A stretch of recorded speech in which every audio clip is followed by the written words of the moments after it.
हमने जो कह दिया सो कह दिया। हम तुम्हें दूध, दही, अनाज, माखन, साग, भाजी कुछ भी मथुरा ना ले जाने देंगे बस। तो फिर इस सब का हम करें क्या? कहाँ ले जाकर बेचे ये सब? स्वयं खाओ, अपने घर परिवार को खिलाओ। और नून, तेल, कपड़े ये सब कहाँ से आएंगे यदि दूध दही नहीं बेचेंगे तो? उसका उपाय सोचना होगा। हम बाबा से बात करेंगे। इसका उपाय सभी ग्रामवासियों को मिलकर सोचना होगा, और हमारे ही नहीं बल्कि मथुरा के आसपास के सभी ग्रामवासियों को मिलकर खोजना होगा। लेकिन इससे होगा क्या? उससे होगा ये कि कुछ ही दिनों में कंस की अत्याचारी सेना भूखों मरने लगेगी। लेकिन हानि तो हमारी ही होगी। तुम ठीक कहती हो, कुछ समय के लिए हमारी हानि होगी, किंतु कंस के बढ़ते अत्याचारों से लड़ने की इस लंबी लड़ाई में अंततः विजय हमारी ही होगी और कंस के अत्याचारों से मुक्ति मिलेगी। भाई हमें तो समझ नहीं आती तुम्हारी बातें। कंस राजा है और जो चाहे कर सकता है। उसके पास सेना है, अस्त्र शस्त्र हैं, और हमारे पास आत्मबल है। जिस समाज में एकता होती है उसके सम्मिलित आत्मबल के सामने कोई नहीं टिक सकता। कंस और उसकी सेना भी नहीं। और फिर उसकी सेना में हैं कौन लोग? वे भी तो हमारे ही भाई बंधु हैं। हमें उन्हें भी समझाना होगा कि केवल अत्याचार ही अन्याय व पाप नहीं है, अत्याचारी का साथ देना भी उतना ही बड़ा पाप है। ये क्या हो रहा है कन्हैया? ग्रामवासी कह रहे हैं कि तुमने मथुरा का मार्ग रोक रखा है और तुम इन्हें इनका सामान मथुरा ले जाने से रोक रहे हो। यह सच है दाऊ। कंस के दिन प्रतिदिन बढ़ रहे अत्याचारों के विरुद्ध हमारे संघर्ष का यह पहला चरण। समय आ गया है दाऊ कि हम इन अत्याचारों का खुलकर विरोध करें। और यदि कंस ने ग्रामवासियों पर आक्रमण कर दिया तो आप है ना दाऊ, आपके और बाबा के पीछे पीछे यदि सभी ग्रामवासी कंस का सामना करें तो उसकी पराजय निश्चित है। कन्हैया, इतना बड़ा निर्णय तुम या मैं यहां मार्ग पर खड़े होकर नहीं ले सकते। ये आसपास के सैकड़ों हजारों ग्रामवासियों के जीवन और उनके भविष्य का प्रश्न है। चलो बाबा के पास चलते हैं और उनसे आग्रह करते हैं कि वे आसपास के गांवों के बड़े बूढ़ों को बुलाकर विचार विमर्श करें और उन्हीं के निर्णय के अनुसार हम आगे की योजना बनाएंगे। ठीक है दाऊ, यही उचित है। लेकिन परसों से होली खेलने का निर्णय तो हम ले ही सकते हैं ना? कन्हैया, इसमें निर्णय क्या लेना है? होली तो हम खेलते ही हैं हर वर्ष। इस बार भी खेलेंगे। हाँ दाऊ, खेलते तो हैं, पर इस बार की होली विशेष होगी। क्या पता फिर कभी ब्रज में होली खेलने का अवसर मिलेगा भी या नहीं।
राधा की चुनरी रंग डारी, राधा की चुनरी रंग डारी, सावल सावल श्याम।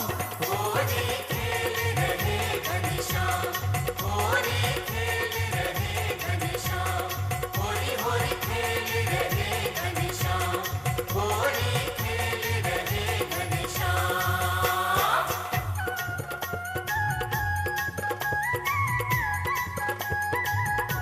अरे हरी रे,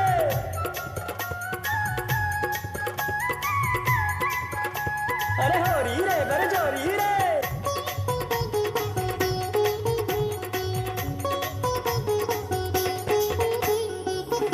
रीझत ग्वाले मन ही मन में, रीझत ग्वाले मन ही मन में, खाए के इन गोपियन की गारी। अरे भर भर रंगों की पिचकारी, भर भर रंगों की पिचकारी, ग्वालन ने गोपियन को मारी। हृदय में आनंद समायो, हृदय में आनंद समायो, बन गया बैकुंठ धाम। होरी खेल रहे घनश्याम, होरी खेल रहे घनश्याम।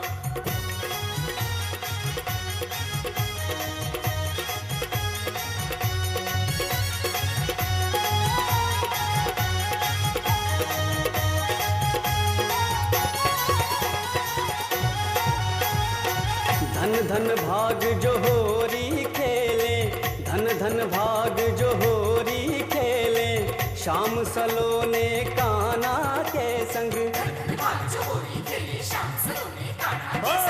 दुई का भेद मिटा पल भर में, दुई का भेद मिटा पल भर में, ऐसा चढ़ा प्रेम को है रंग।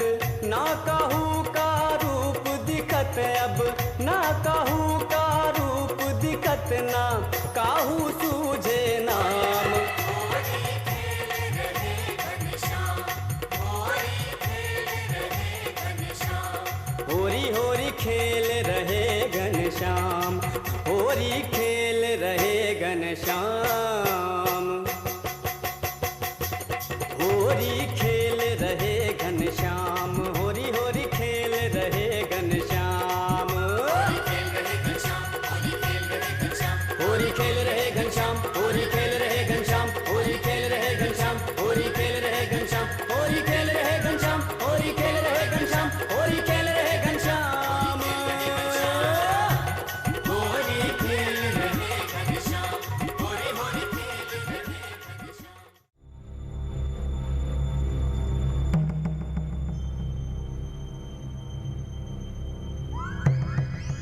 इन गाय भैंस चराने वालों का इतना दुस्साहस कि ये मथुरा नरेश कंस की सत्ता को चुनौती दें।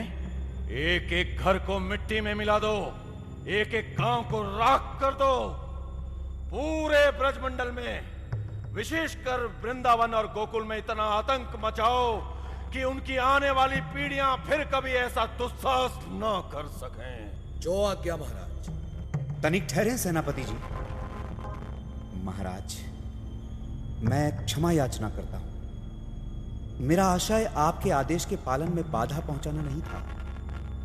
मैंने जीवन पर्यंत आपकी और इस राज्य की पूरी निष्ठा से सेवा की है। महाराज, मुझे अभयदान दें कि मैं अपनी प्रार्थना आपके सम्मुख रख सकूं। क्या कहना चाहते हैं आप?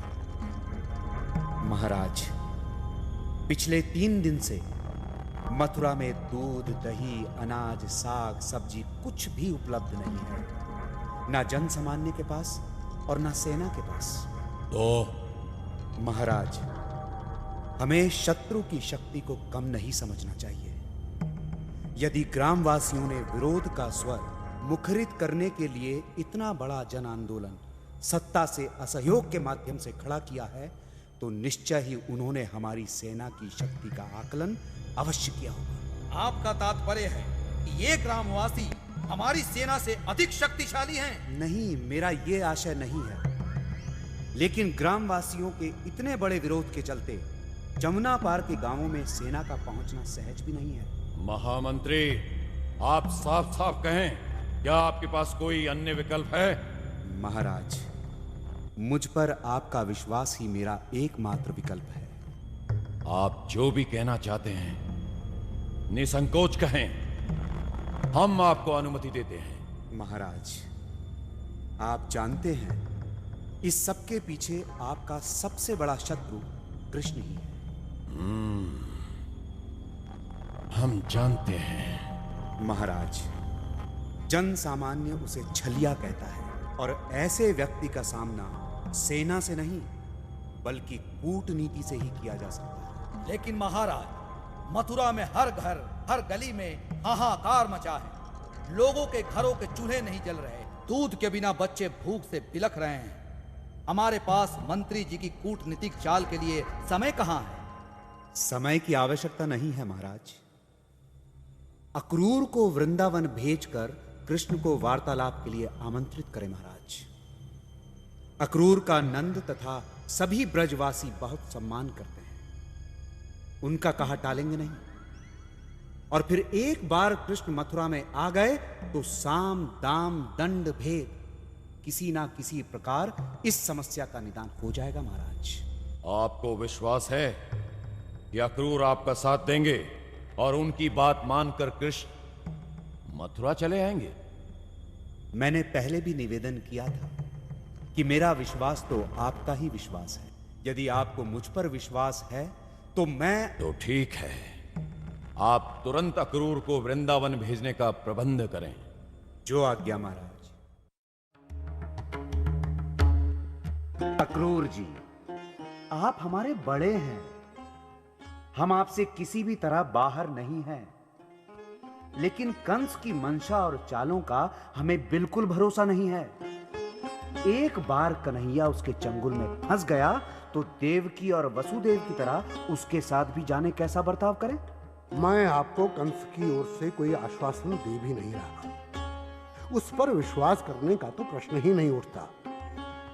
मैं आपके पास आया हूं और आपको विश्वास दिलाता हूं कि मेरे रहते श्री कृष्ण का बाल भी बांका नहीं होगा। लेकिन आप भी अकेले कंस से कान्हा की रक्षा कहां तक कर सकेंगे अक्रूर जी? कान्हा हमारे इस संघर्ष के नायक हैं। वे अगर मथुरा चले गए तो सब कुछ बिखर जाएगा। उनकी अगुवाई के बिना हम आगे नहीं बढ़ सकते। काका जी, अब जब हमारी लड़ाई इतनी बढ़ गई है तो हम कान्हा को कंस के हाथों में देने की भूल कैसे कर सकते हैं? मेरी चिंता का कारण भी यही है। यह जन आंदोलन अब निर्णायक मोड़ पर पहुंच चुका है। युद्ध अवश्यंभावी लगता है और यदि युद्ध हुआ तो दोनों ओर के असंख्य लोग मारे जाएंगे, हर तरह से भारी क्षति होगी। ब्रज भूमि को इस विनाश से बचाने के लिए ही मैं कंस का प्रस्ताव लेकर यहाँ आया हूँ। बाबा, आज यहाँ पूरे ब्रजमंडल के प्रतिनिधि आए हैं और वे इसी आशा से आए हैं कि आप व्यक्तिगत हितों से ऊपर उठकर जन सामान्य के हितों को प्रमुखता देंगे। लेकिन कान्हा, हम तुम्हें अकेले कैसे भेज दें? वार्ता ही करनी है तो यहीं वृंदावन में भी तो हो सकती है, मथुरा में ही क्यों? बाबा, यदि कान्हा को भेजने का निर्णय होता है तो वो अकेला नहीं जाएगा, मैं भी अवश्य जाऊंगा उसके साथ। ये आप लोग क्या सोच विचार कर रहे हो? हम लल्ला को कभी ना जाने देंगे उस पापी कंस के पास।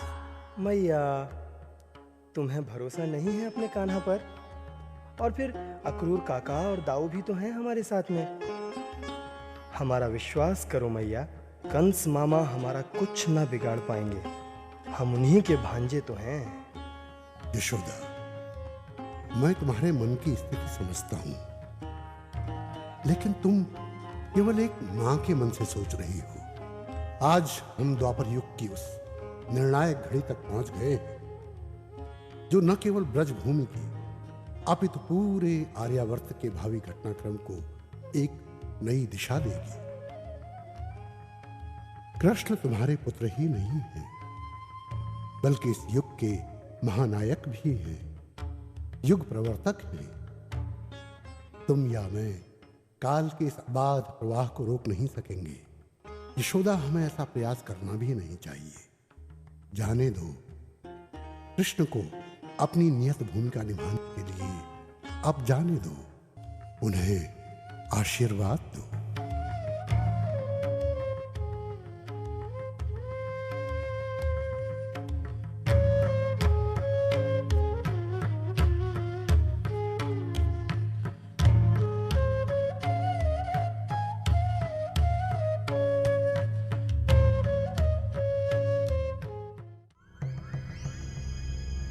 महाराज, क्षमा कीजिएगा, कहीं ऐसा न हो कि कृष्ण आने से इनकार कर दे। महामंत्री जी ने कृष्ण की बुद्धिमत्ता को कुछ कम करके आंकने की भूल की है। नहीं सेनापति जी, मुझे कृष्ण के बुद्धि और विवेक के आधार पर ही यह विश्वास है कि वो अवश्य आएगा। कृष्ण भी अवश्य चाहेगा कि यदि बिना रक्तपात के कोई निदान निकल सके तो अधिक उपयुक्त है। युद्ध हुआ तो दोनों ओर से अनगिनत लोग मारे जाएंगे। महाराज की जय हो। अक्रूर जी श्री कृष्ण और बलराम सहित आपके समक्ष उपस्थित होने की अनुमति चाहते हैं। उन्हें अविलंब ले आओ।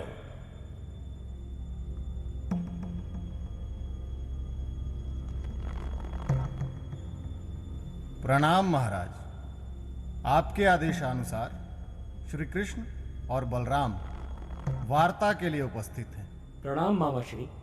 आपके दर्शन से हम कृतार्थ हुए। वार्ता हेतु आपके आमंत्रण के लिए